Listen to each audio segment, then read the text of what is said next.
What's up, my loves? My name is Paige, this is Pages with Paige, and today we're going to be reacting to 5-star reviews of my least favourite books.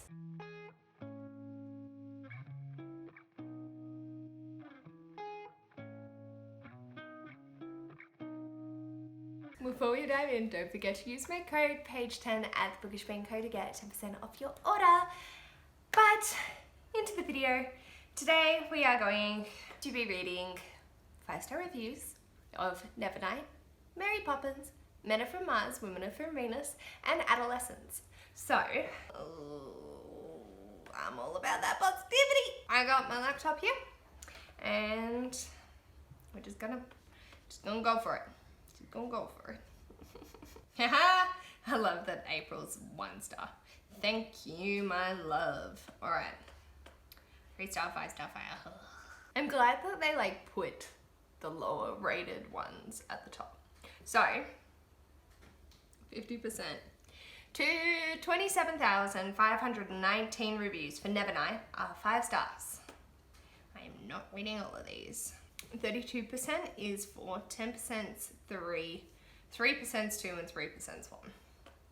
But as long as you're happy, I don't mean to shit on your favorite things. I'm just going to. Feel free to come at me in the comments below. I love one. You were right. It's really good. I have nothing else to add. It was just very good. Okay, let's do this one. Story, 5 stars. The story itself is brilliant from the beginning. So what exactly is happening? Let me tell you. Murder, blood, fight, training, murder, death, sex, death, fighting again, sex, a lot of murder and death and blood. Oh, and I almost forgot. Murder. So it's just amazing. What? Whew. Shit. Characters, 5 stars. Obviously the shadows in this book are the coolest and obviously my favorites. I mean Mr. Kindly. But let's talk about the awesome characters that are human, almost human. Mia is super cool, strong, sometimes a little bit aggressive, but also really smart. All in all, she's absolutely amazing. I love her, I want to be her. But I don't want to kill, But the Shadow Dunklin part is pretty cool. You mentioned 2 characters. It's fine. It's fine. Well, 5-star. It's such a complicated world that's nearly impossible to describe, but properly. So it's like a school for Hogwarts in a town that looks and feels like Venice. The teaches novices how to be a proper assassin, but that's just a small part of it. J. Kristoff really did an amazing job of world building. Yeah, because he put in footnotes with extra commentary that was completely unnecessary about the world. Also, it's possible to describe it because they mention it's like a person that's splattered off a roof and each section is part of their body, like their rib cage and things like that. Relationships. It's hard to say something about this part without spoilers, so I'll just say that the most relevant thing is to be and stay human, even if they want you to be a hard, cold blade. Writing style, 4-star. Okay, I need to say it. I hated the writing in the beginning. I was so annoyed by all the footnotes and strange words, but then it got better and better, and in the end I loved it. Oh, and there are a lot of curse words. A lot. But that made it so different from other books, so applause to you, J. Kristoff. You hated it? I hated it in the beginning, the middle, and the end. There was no redeeming qualities. Just, so bad. Whew. Anyway. Oh my god, this was so good. To be fair, I'm only skipping over the long ones. So they do really in-depth analysis, but I ain't about that life. I like this. Okay. This book instantly made it to my favorite shelf. It's basically a fantasy retelling of the Count of Monte Cristo. If Dante's had been a 16-year-old girl who went to a school for assassins instead of prison. It's dark, it's brutal, it's epic, it's unique. It's everything I never knew I wanted. It's nothing that I wanted.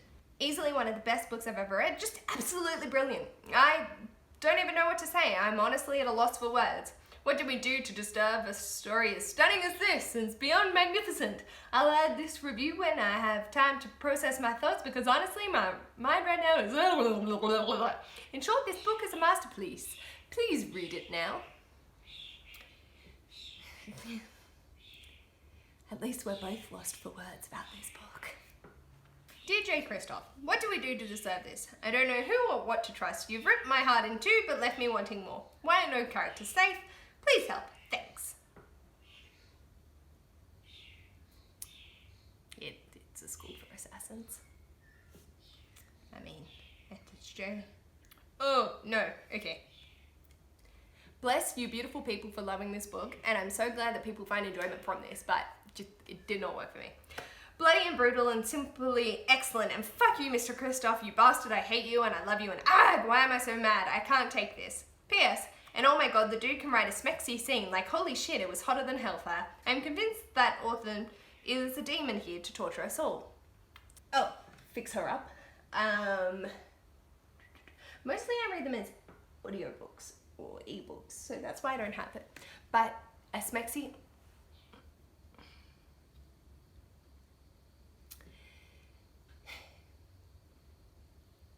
Jay Kristoff writing a sex scene.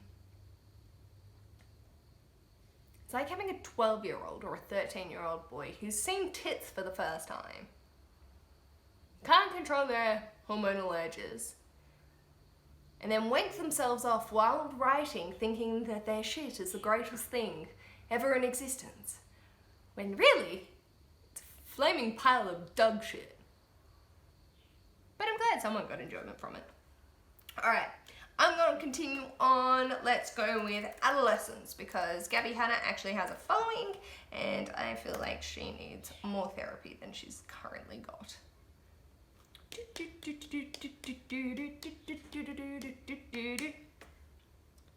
I can't even spell it because it's so stupidly written. Adolescence, Gabby Hanna. And she has a new one. Saw that in the bookstore. I may or may not have cried a little inside.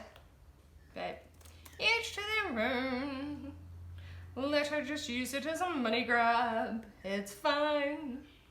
It's not like she actually cares about the people that she's selling these to, or the impressionable young teenagers that are probably going to pick these up. Oh, at least the ratings are a bit more even on this. So 5 star is 29%, 4 stars 19%, 3 stars 20%, 13 are 2 stars, and 16% is 1 star.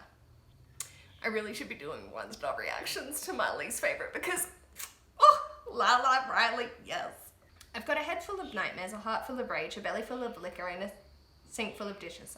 I'll start with the dishes. Great humour, photos, real life issues, real. If you enjoy Rupi Kaur, you'll enjoy Gabby Hanna. She pours her heart out in this little book.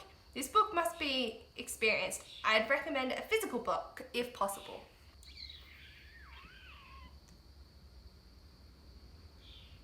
This was amazing. Okay. This collection of poetry is whimsical, forward-thinking, and easy to understand.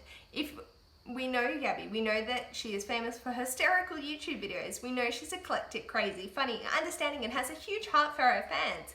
This book caters to those individuals. She wrote these poems with hidden messages in terms that everyone would be able to understand. The younger reader, the millennial, the parent.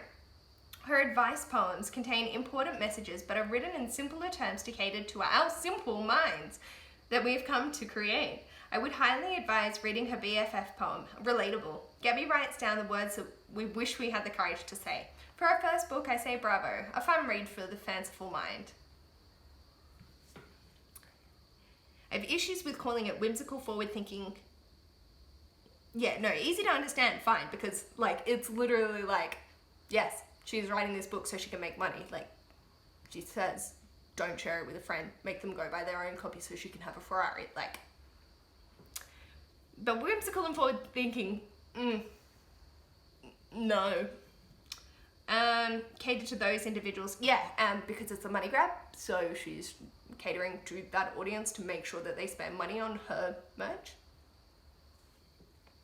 Read in one sitting, very fun and enjoyable read. Some poems were definitely stronger than others, but I enjoyed the ability to play an adult Shel Silverstone book that felt very real and enjoyable. Chivalry was my favourite poem and captured modern feminism quite well, I think. I can't even remember what that one was. Do I want to hurt myself? Please, please, please, for the love of God, tell me that's not that poem. I am not some no-brain bimbo, and I'm not some helpless girl. I'm fucking remarkable, and I deserve the world. Agree.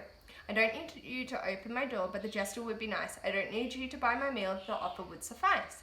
I don't need to be taken care of, but I'd be cool to know you care. I'm a holographic Charizard, highly desired and rare. Yo, I even draw Pokemon references because I'm that fucking dope as shit. I'm good with just me and I don't need you, not the tiniest bit. How does this...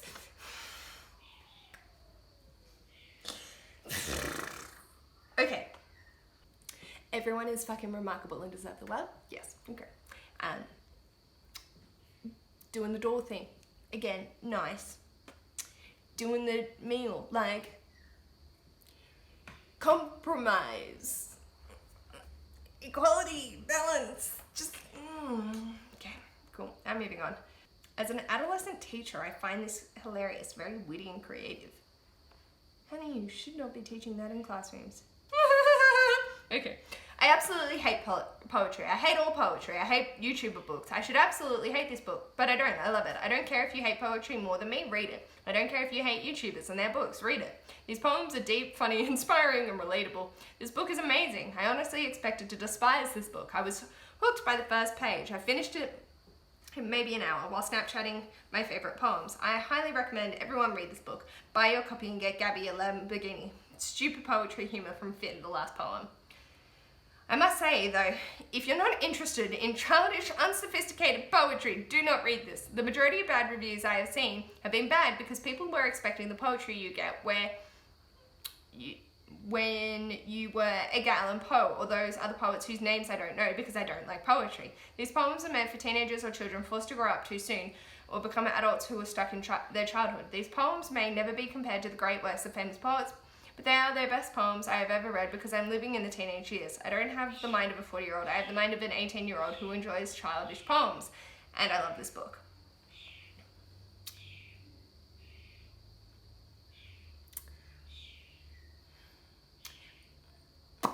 But it's kind of toxic. That's my concern with teenagers reading and promoting this thing. It's not stupid poetry humor because she actually means it. Like... she catered to her audience.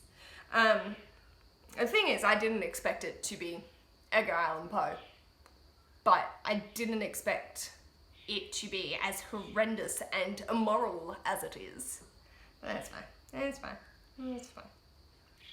This is the first YouTuber's book I've ever bought, but when I saw the cover and heard about how much effort Gabby put into this, I just had to buy it and give it a chance. Fucking effort. This is literally like one poem and she's like, this is the thought I had in the shower, so I grabbed down and stubbed my toe because I had to grab a pencil to write it down. I'm just writing a meeting deadline. This poem's about a deadline. Y'all, okay. We're getting frustrated. We're moving on. We're going to Mary Poppins. It's fine. I should lower my rating on Goodreads for Mary because I've got the second one as a 1-star. The first one's still sitting at 3. I might just move it down to 2 because that's probably an accurate reflection. I feel like I used to give ratings higher than what they deserved and now I'm a bit more critical. I'm still like 5 stars everywhere. Ugh.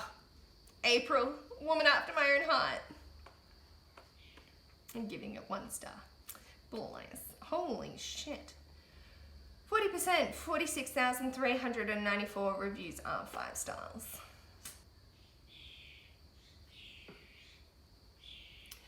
I love this. One of the great horror novels. I particularly enjoy the part where Mary gives herself an occult-themed birthday party beneath a full moon with the zoo's entire snake population in attendance. Oh yeah, and the Lord Snake turns out to be her first cousin once removed. Yes, sir, you are amazing. Okay, here's the thing. P.L. Travers' Mary Poppins is not Walt Disney's Mary Poppins. Weirdly, I love both versions equally, although Travers' portrayal of adult-child relationships is more accurate. What, fucking gaslighting them? I think. In the book, the kids clearly inhabit a fantasy world of which their parents are completely oblivious. Mary Poppins, an acid-tongue nanny, serves as a conduit to these fantasy worlds, which are often quite dangerous. Under Mary's protection, the Banks children explore some dark, glorious worlds that are safely transported back home. Still doesn't give you the right gaslight small children. Wicked and Wonderful in Equal Measure. Ooh. Ooh. Ooh, I like this. Okay, let's have a look. Wicked and Wonderful in Equal Measure. Any way you choose to view it, a magical woman brings whimsy to the Banks house, a sadistic good witch gaslights a couple of children, or the Banks kids have wild imaginations bordering on insanity, peels Trevor's classic tale of a priggish and peculiar stranger floating to number 17 Cherry Tree Lane to nanny some children and stir things up. It's just good fun. I like that she's put the 3 different comparisons in. What I don't like is that it's still connected in the, no matter which way you view it, even if it's gaslighting a couple of children, it's still just good fun. Each to their own. Honestly, these reviews are not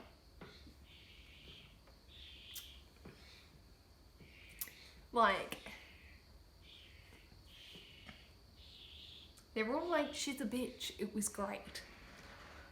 Lovely and unexpected. Mary Poppins is a unique, vain, unexpected main character, and I found her utterly hilarious. Definitely recommend, an instant new favorite.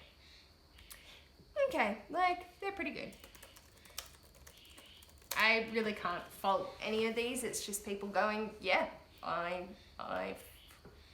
the fuck are there 5 different versions to this book? It's just them going like, I enjoyed it. It was a classic. I read it as an adult, and I thought it was pretty interesting, so. Can't fault it on that. Now, to my least favourite book of all time, Men Are From Mars, Women Are From Venus by John Gray. Let's have a look and see. Rating details. 5 stars at 25%, 4 stars at 28, 3 stars at 27, 2 stars at 11, and 1% at 6. So 82% of people liked it. Oh, I just love that the 1-star reviews pop up. Oh, honey. Oh, honey. Alright, let's dive in. I gotta see the comments. This review is, this book saved me from killing my boyfriend. What? What? You get... Is it because she broke up with him after reading the book and realizing just how toxic that way of thinking could be? I don't know. I don't understand. I just finished reading this book. Actually, I used to read it twice to get all the ideas included. It's strange to find someone who knows about yourself more than you do. So in the same way, I think it can tell about others too. You will learn how to change your good intentions into action, so it will save you from repeating bad scenarios. And all in a very simple and clear form. I love this book and recommend it to everybody. John Gray doesn't even know about himself, apparently. It's just sexist and misogynistic stereotypes. This is hands down one of the most amazing books I've ever read about relating to the opposite sex. Shocking, I know. But truly, girls, in relationships, are you frustrated? Do you feel misunderstood? Do you wish your guys did this and this and this? And do you wish he would effing care? Read this book, it has so many answers. The answers would probably be break up with him because you're not in a healthy relationship. If the answers are in this book, oofed. And it's so hard, this.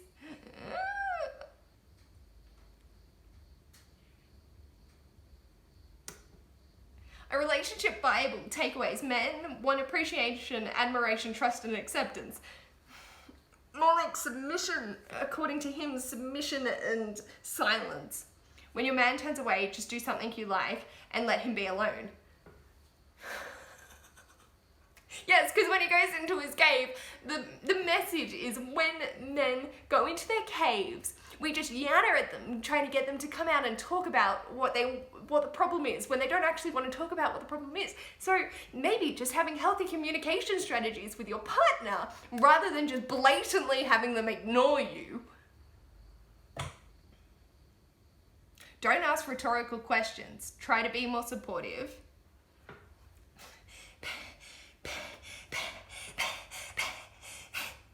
Set clear boundaries.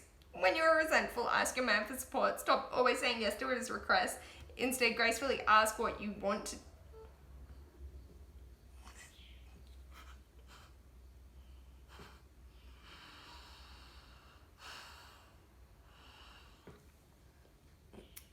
Let's just witness me have a nervous breakdown, shall we?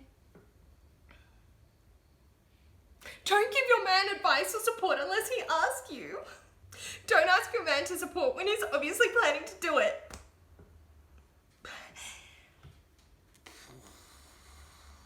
Never argue, instead discuss pros and cons of things. Whew. Lord. I am not a relationship expert. I have zero training in relationships. I have had plenty of bad experiences and not the best relationships. I've also had some great relationships that I then jeopardized because I was not in a good mental health space. I'm now in a good mental health space in a healthy, supportive relationship. And each to their own experiences. I have to acknowledge and remember that. Like, it's frustrating seeing so many people adopting these just shitty advice. Like, the main takeaway in any relationship is just communicate with your partner what they want. What you want. Just have open channels of communication. Oh God, it hurts. It hurts so much. And on that depressing note, I'm depressed as shit, so I'm gonna stop reading this. I want positivity. I don't want to feel like shit. And I totally respect if these are one of your favorite books. I totally appreciate that. And I totally respect if you did find that John Gray's views helped you in a relationship. I respect that that helped you. Just know that there are more resources out there for you as well. And then Mary Poppins, Nevernight, and Adolescence, if you enjoyed this, like, I'm glad someone did. But oh good Lord, that destroyed my soul just a smidgen, so we're not gonna do that again. I might do the 1 stars of my least favorite. That might make me feel better, but oh good Lord, that was a ride. Don't forget to use my code PAGE10 at the Bookish Bingo to get 10% off your order. Let me know in the comments below. How are you feeling about these books? What is a book that you absolutely detest, and reading the 5-star reviews should hurt your soul as much as just then did for me? And if you liked this video, feel free to give it a thumbs up. If you'd like to join our bookish family and see more of this mess, feel free to subscribe. I'll hopefully see you in my next video. Bye!